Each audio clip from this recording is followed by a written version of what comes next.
사람이 제일 겁내는 게 뭐라고 생각하세요? 뭐 이것저것 뭐 찬창이들이 잔뜩 있지만 딱 한 단어로 줄이면 죽는 거지 뭐. 왜? 죽으면 끝이니까. 그러니까 죽으면 끝이다. 이것 때문에 죽는 게 제일 겁나는 거다.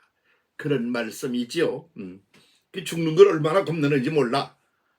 그런데 그 인류가 가지고 있는 거, 죽으는 걸 제일로 겁내는 거, 그거를 갖다가 본래는 이런 건데 너희들이 왜 그걸 착각을 하고 오늘에 매어가지고 그러는지 모르겠다.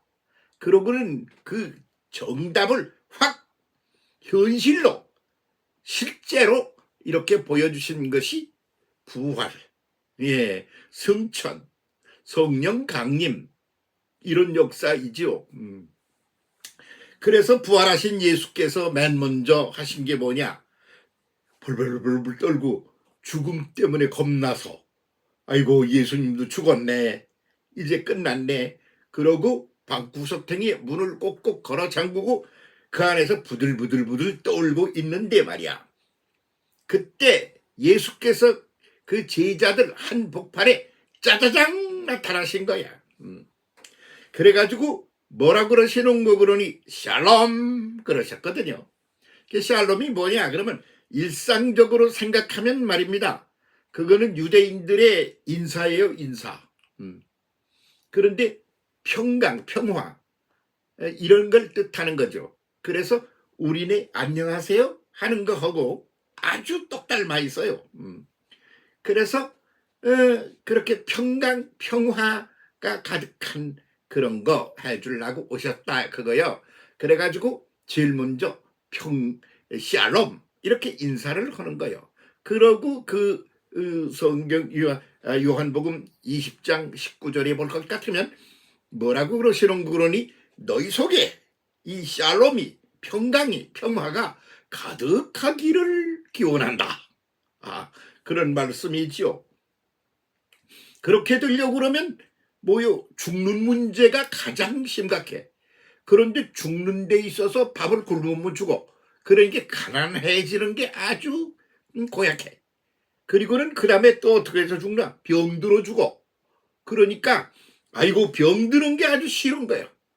그래서 돈 생기고 안 아프고 아픈 사람은 치료받고 여기에 인간이 매달려 살 수밖에 없는 구도가 되어 있는 이유가 그런 거라는 말이죠. 예, 그러면 건강하고 돈도 많고 다 있어. 그래도 수명일 다 하면 죽어. 그러니까 이거는 어째 볼 도리가 없어. 응?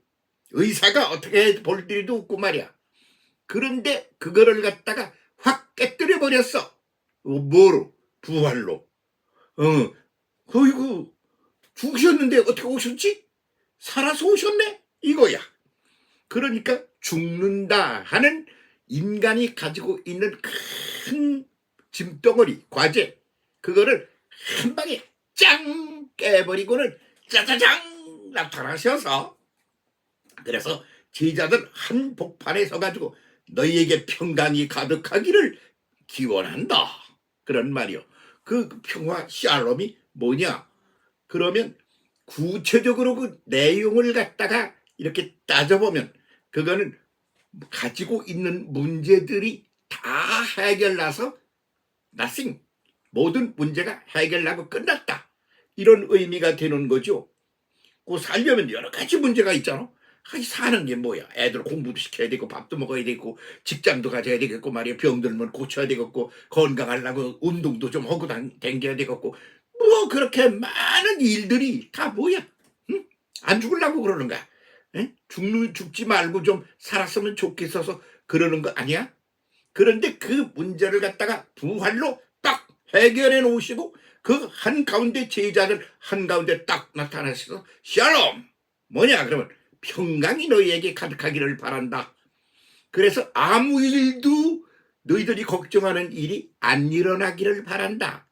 그런 것은 평화야 평화. 그런데 아무 일도 안 일어나기를 바란다가 아니라 아무 일도 안 일어날 뿐만 아니라 아주 거기서 동력, 생동력, 생명이 가득해서 좋은 일들이 오히려 이어지면서 영원토록 이어지기를 바란다. 요런 쪽이 이제 평강이라고 그러죠. 그래서 평화라고 그러는 말보다는 성경의 번역은 샬롬을 평강이라고 번역한 데가 많은 거로 알고 있어요. 왜? 그 내용이 그렇게 다른 거니까 말이지. 그래서 예수께서 부활하심으로 죽음을 깨뜨리고 끝! 이제 죽음과 이 관계 속에서 일어나는 문제점이라고 하는 것은 내가 사라지게 만드는 거야. 그런 거야. 그러면 그게 뭐요? 안 죽는다는 것 뿐이야? 아니야. 그 내용이 달라. 뭐요? 부활하셨어. 부활하셨는데 그 다음에는 어떻게 되느냐 하면 성천을 오셔. 그게 아나스타시스. 그냥 지금 부활하기 이전에, 죽기 이전에 살던 몸뚱이 가지고 사는 동안 일어나고 있던 여러 그 문제들이 가득한 거 아니야? 문제 덩어리 속에 던져진 거 아니야? 근데 그런 문제들이 다 쓰잘데기 없는 쓰레기가 돼버리는 거요. 그러고는 전혀 새로운 차원의 세계가 열리는 거요. 그러니까 그건 그냥 부활이 아니지. 그 부활의 의미가 뭐냐? 그러면 인간이 안고 있는 모든 문제들을 한 방에 날려보낸다. 그것이 날아가면 끝이냐? 전혀 새로운 신나고 그냥 좋게 뭐라고 설명을 못해. 아직은 아예 안 해봐서. 그런 세계로, 그 좋은 세계로 탈바꿈돼요. 올라간다. 이 두 가지지. 그러니까 하나는 부활은 죽은 사람을 살리는 거고, 그 다음에는 죽은 사람이 살아난 상태가 죽기 이전에 이 몸뚱이 가지고 살던 것은 수준이, 레벨이 전혀 다른 새로운 차원으로 변화된다는 거지. 그거를 시작하는 게 뭐야? 부활이야. 그러니까 안식 후 첫날, 그럼 그게 주일날 아니야? 우리들 일요일이 안식 후 첫날 아닙니까? 그 저녁에 제자들이 모인데 짜자잔 하고 그 한가운데 나타나셔서 샬롬 그러셨다 이거지. 그게 얼마나 의미가 아주 심각한지 모르는 거예요. 그런데 그러면 왜 안식일, 그 안식일이 편안한 건 안식일이라고 그러는 건 평안이야, 평안. 그런데 이제 예수의 부활 그 후로는 평강이야. 그것은 그 내용이 달라. 속내가 다른 거요. 그래서 그 시스템 내용이 확 뒤바뀐, 그레이드가 확 올라간 상태로 그렇게 던져지는 거요. 그러니까 죽지만 않는 게 아니야. 그래서 죽은 사람을 살려서 죽지 않고 다시 살아났다. 거기에다만 포커스를 맞춰서 인식을 하면 그러면 부활을 제대로 모르는 겁니다. 그래서 평화가 아니라 평강인 겁니다. 그 안에 생명이 가득합니다. 그 안에 전혀 새로운 차원의 세계를 안고 등장하는 겁니다. 그러니까 미래가 그냥 확 놀랍게 경탄스러운 미래가 기다리고 있는 겁니다. 그걸 차고 올라가는 겁니다. 그 시작이 부활입니다. 그 부활을 하셨습니다. 그 부활하신 예수께서 이제 성령이 강림하십니다. 그렇게 해서 새로운 영이, 이제 생명의 영이 가득하게 채워져서, 그래서 죽음만 사라진 게 아니야. 가득한 생명의 영으로 새롭게 가득 차게 되는 거야. 그렇게 되니까 어떻게 되는 거지? 위로 치고 올라가는 거야. 이렇게 되는 것이 그 다음에 성천이라고 그래. 아나스타시스. 위에서 위로 신비한 새로운 세계로 올라간다. 그 다음엔 어떻게 되는 거지? 영원이라는 그런 시간으로 되돌아가는 거다. 본래 영원이요, 영원. 영원한 시간이, 하나님이 창조해 주신 시간이 영원이란 말이야. 그런데 그 영혼은 어디 가고 말이야. 이렇게 이 한계, 이 몸뚱이를 가지고 사는, 여기에 갇혀가지고 노예가 돼가지고 사는 거야. 그렇게 왜 들르들 그래? 영혼. 올라멜 몰라?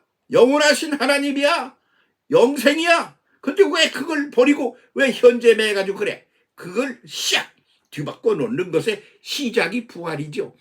그래서 안식, 편안한 안식, 그거 끝났어. 땡! 그리고는 이제는 평안한 안식이 아니야. 생명력이 넘치는 그런 새로운 날이야. 그런 날이 새롭게 시작되는 거야. 그러면 왜 저녁이냐고. 이? 그 창세기 1장에 보면 저녁이 되면 아침이 되니 이렇게 말하고 있어. 셋째 날이다, 넷째 날이다. 그러는 것이 시작을 저녁으로 시작하는 거요. 그렇잖아. 엄마 뱃속에서 깜깜한 데서 시작하는 거요. 그래서 응애 하고 나오는 거요. 그래서 시작은 어둠이 시작이야. 그래서 저녁이 시작이라고. 그게 저녁이 되면 아침이 되냐. 그래서 저녁이 나타나신 거야. 그래가지고 그 다음부터 우리들이 안식일을 지키는 게 아니고 주일날 생명을 가득가득히 채워주시는 이 날에 신나가지고 예배를 드리고 노래를 부르고 그러는 거 아닙니까? 그렇게 종자가 싹 달라진 거예요. 이런 걸 이해 못하고 오늘 죽음을 겁먹고 보들보들 부들부들 떨고 그리고 이미 있는 육체와 더불어 살아가는 이 레벨이 바닥권인 이 삶에 매여가지고 그게 사라질까봐 그냥 안달을 하고 이러는 기본적인 그런 시스템 자체가 확 뒤집혀야 예수, 부활하신 예수, 승천하신 예수, 아나스타시스 하신 예수를 알고 믿고 그리고 그 속에서 하나님은 내 안에, 나는 하나님 안에, 예수님은 아버지 안에, 아버지는 예수님 안에, 예수님은 우리 안에, 우리는 아버지 안에 있는 그런 영원한 시간의 상태 속으로 우리가 들어가야 되는 거지. 그러면 질질 울고, 아이고, 저야, 이런 거는 그때 철없을 때 한 거야. 부흥성장 시대에. 그러니까 거기에 매여있던 사람이 한둘이 아니잖아. 우르르 모여들어가지고 교인이 무지무지 늘어났다 이거야. 그래서 그 무지무지 늘어난 교인이 이제 줄어들었어. 그래서 교회가 좀 없어지나 봐. 그리고 걱정하고 있어. 걱정하지 마세요. 수준이 달라지는 겁니다. 그때 그렇게 해서 막 떼거쟁이로 몰려다니고 그랬던 교회는 사라져야 맞지 않아요. 언제까지 방바닥을 길 거야. 언제까지 걸음마 할 거야. 뛰어야지. 언제까지 뛸 거야. 날개를 치고 날아올라야지. 그런 거 아니야. 그래서 이런 기본 시스템이 확 뒤바뀌어야 된다. 그 말이지. 그래서 성령 강림절이라는 것은 그냥 이 시대의 성격 전체를 확 뒤집는 거요. 그런 걸 이해 못하고 성령이 오시면 성령이 나한테 뭐 찬찬히 뭐를 이렇게 잘해 주실 거다. 에이 그렇게 쪼잔하게 놀지 마. 응? 아이고 성령 강림을 우리가 기뻐하고 즐기고 누리고 축하하는 강림절 그 이후에 절기를 지금 보내고 있습니다. 여기서 우리가 싹 뒤바뀌어야 됩니다. 그렇게 큰 소리로다가 떠들고 소리치면서 말하는 당신은 어떤 입장이야? 난 이런 입장이야. 그래서 죽는다는 것이 나에겐 존재하지 않아. 왜냐면 죽음은 끝이야. 근데 그것은 시작이야. 더 나은 단계로 올라가는 시작이야. 초등학교 졸업했어. 그건 끝이야. 근데 중학교로 올라가는 그런 시작이야. 그래서 시작과 끝은 한 덩어리야. 그래서 죽는 것은 끝이 아니야. 그렇게 나는 인식하고 있어. 그럼 언제까지 그래? 영원토록 그래. 그런 거요. 그래서 그 안에서 계속 치고 올라갈 거야. 치고 못 올라가는 게 문제지. 에? 죽는 게 뭐가 그렇게 큰 문제야. 진짜요? 진짜. 너 한번 내가 총 갖다 대고 쏴 죽일 거야. 그래 겁 안 낼 거야. 끌끌끌 웃지. 겁은 무슨 겁을 내. 네가 니나 겁먹어라. 그런다니까 그러네. 응? 그 이런 소리 해가지고 욕도 많이 먹습니다만 혼자 잘난 척한다고. 아니야. 왜 혼자 잘난 척이야. 다 같이 누려야 될 거야 이게. 제대로 누려봅시다. 부활 성천. 오케이. 샬롬. 샬롬은 그러한 걱정거리 육체를 가진 존재로서 가지고 있는 문제들이 다 한 방에 날아가서 해결이 되고 끝났다. 그래서 아무것도 없다. 그 해결이 되어 끝났다. 그냥 끝이냐? 새로운 것들로 가득 채워진다. 그겁니다. 그게 샬롬입니다. 제대로 한번 살아갑시다. 감사합니다.